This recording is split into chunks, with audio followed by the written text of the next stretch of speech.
SALKE. Andai aku tidak merespon dengan cepat, mungkin nyawaku sudah melayang. Peti apa ini?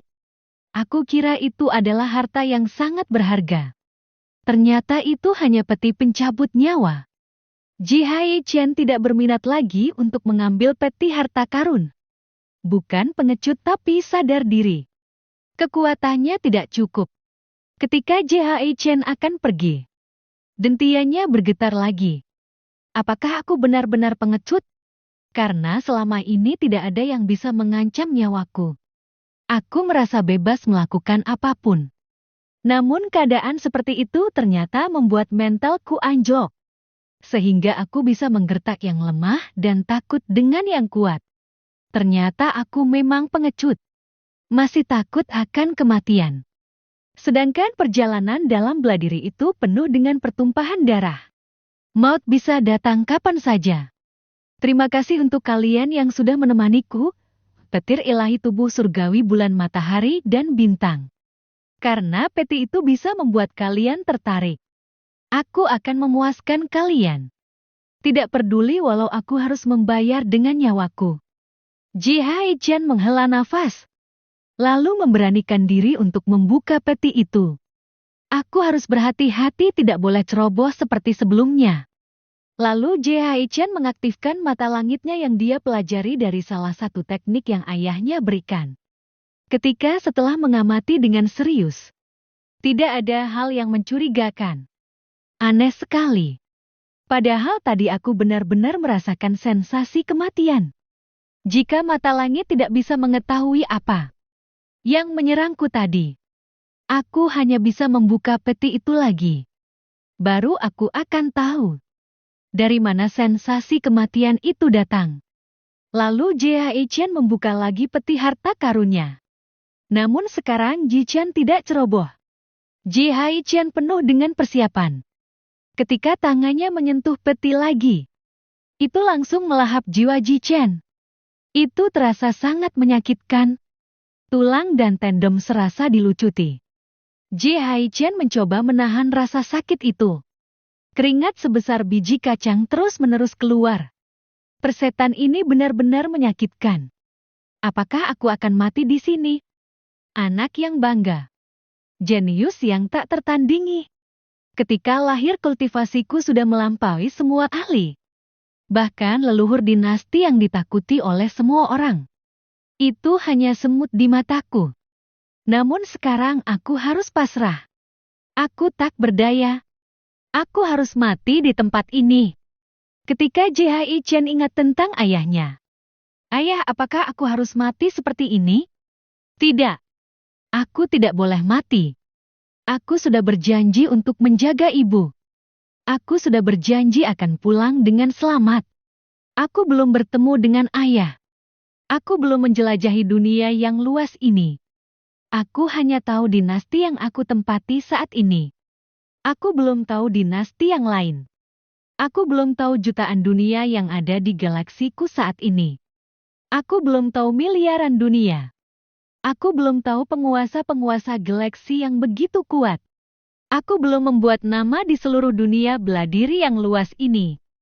Jika aku mati, aku akan menjadi sia-sia menjadi anak Ji Haichen yang menjadi kultivator terkuat di dunia bela diri yang luas ini. Ji Chen berteriak. Berjuang menahan rasa sakit yang membuat badannya terkoyak. Ketika semua perjuangan serasa sia-sia. Dan sensasi kematian semakin dekat. Tiba-tiba peti itu berhenti melahap jiwa Ji Chen. Ketika Ji Haichen sadar, dia serasa mimpi.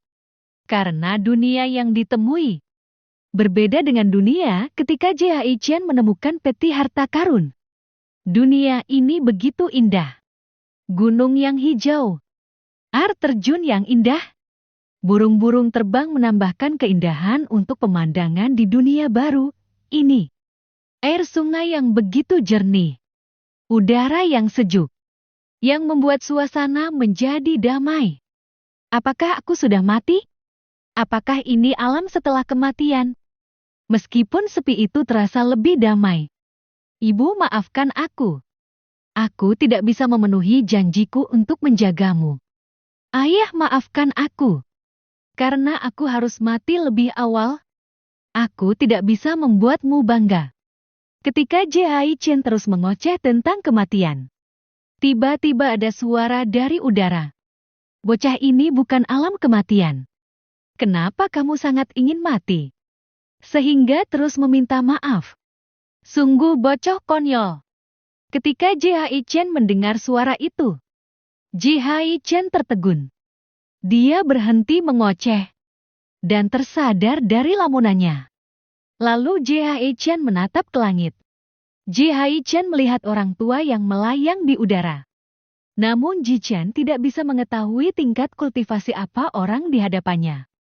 Orang tua dengan jubah kuning emas yang begitu menyilaukan. Rambut panjang mencapai tumit. Jenggot panjang seputih salju. Yang bergoyang seperti air terjun. Dan memiliki udara yang agung. Senior, apakah apa yang kamu katakan adalah kebenaran? Bahwa aku belum mati? Apakah orang mati bisa merasakan udara yang begitu sejuk? Orang itu malah bertanya balik. Aku tidak tahu. Karena aku belum pernah mati dan hidup lagi. Sehingga aku tidak bisa mengetahui bagaimana rasanya hidup setelah kematian. Bocah, kamu belum mati. Ini adalah dunia yang aku ciptakan sendiri. Dan masih banyak alam rahasia yang aku ciptakan di dalam Gunung Salke ini. Tentu saja itu tidak akan mungkin untuk kamu bisa kunjungi dengan tingkat kultivasimu yang lemah ini. Sudah keberuntunganmu. Kamu bisa masuk ke tempat warisanku.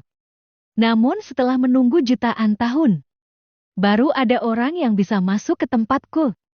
Dan ternyata hanya anak kecil yang nakal yang kabur dari asuhan ibunya. Ketika Ji Chen mendengarkan kata-kata lelaki tua misterius ini, Ji Chen sangat bersemangat. Dan Ji Chen juga sangat kaget bahwa dunia ini adalah ciptaan senior itu. Seberapa tinggi kekuatan senior sampai bisa menciptakan dunia yang sama dengan dunia yang asli. Senior, aku benar-benar minta maaf jika aku telah mengganggumu dan menerobos wilayahmu. Bocah, kenapa harus minta maaf? Aku sudah terlalu lama menunggu di sini. Lelaki itu matanya menyala. Dan bintang-bintang berada dalam kedalaman matanya. Ketika Jihai Chen merasakan tatapan lelaki itu, Jihai Chen tidak bisa bergerak. Sungguh tatapan yang mengerikan. Aku tidak bisa menghindari tatapannya.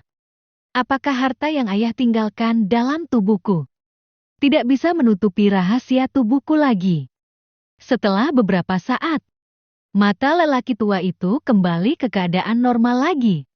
Dan senyum bahagia keluar dari bibirnya. Ketika pertama kali aku melihatmu, aku sungguh kecewa.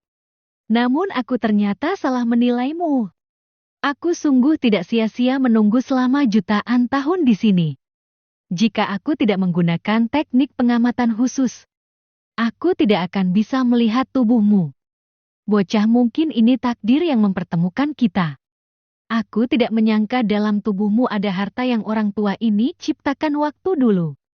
Pantas orang tua ini tidak bisa melihat langsung tingkat kultivasimu. Ternyata Bor ada bersamamu. Bor, apakah kamu akan diam dan tidak menyapa orang tua ini?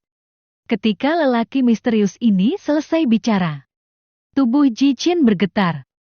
Dan harta untuk menyembunyikan kultivasinya yang disimpan dalam tubuhnya oleh Jihai Tian itu langsung keluar. Ketika harta itu keluar, itu ternyata sepotong batu berwarna merah marun. Namun tidak lama kemudian dalam batu itu keluar sosok wanita yang cantik. Badan tinggi, rambut panjang, mata besar, bibir merah yang seperti ceri. Wanita itu menangis. Kakek, kenapa kamu menangis? Tidak berubah sedikit pun dari dulu. Bor berlari menghampiri lelaki tua itu. Gadis kecil lama tidak bertemu.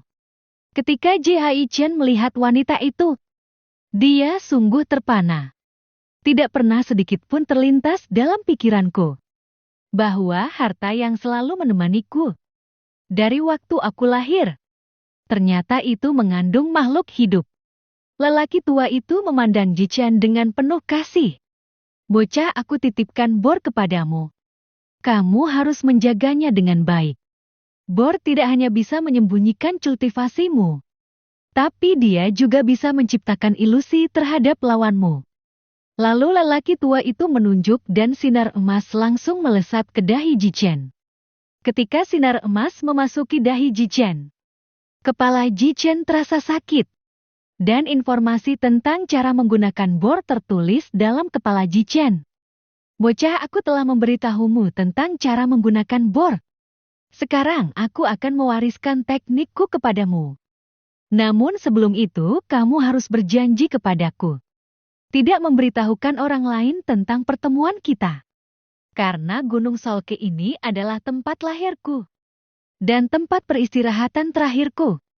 Aku tidak ingin ada orang yang mengganggu istirahatku. Chapter 8 latihan dimulai. Ketika Jichen mendengar syarat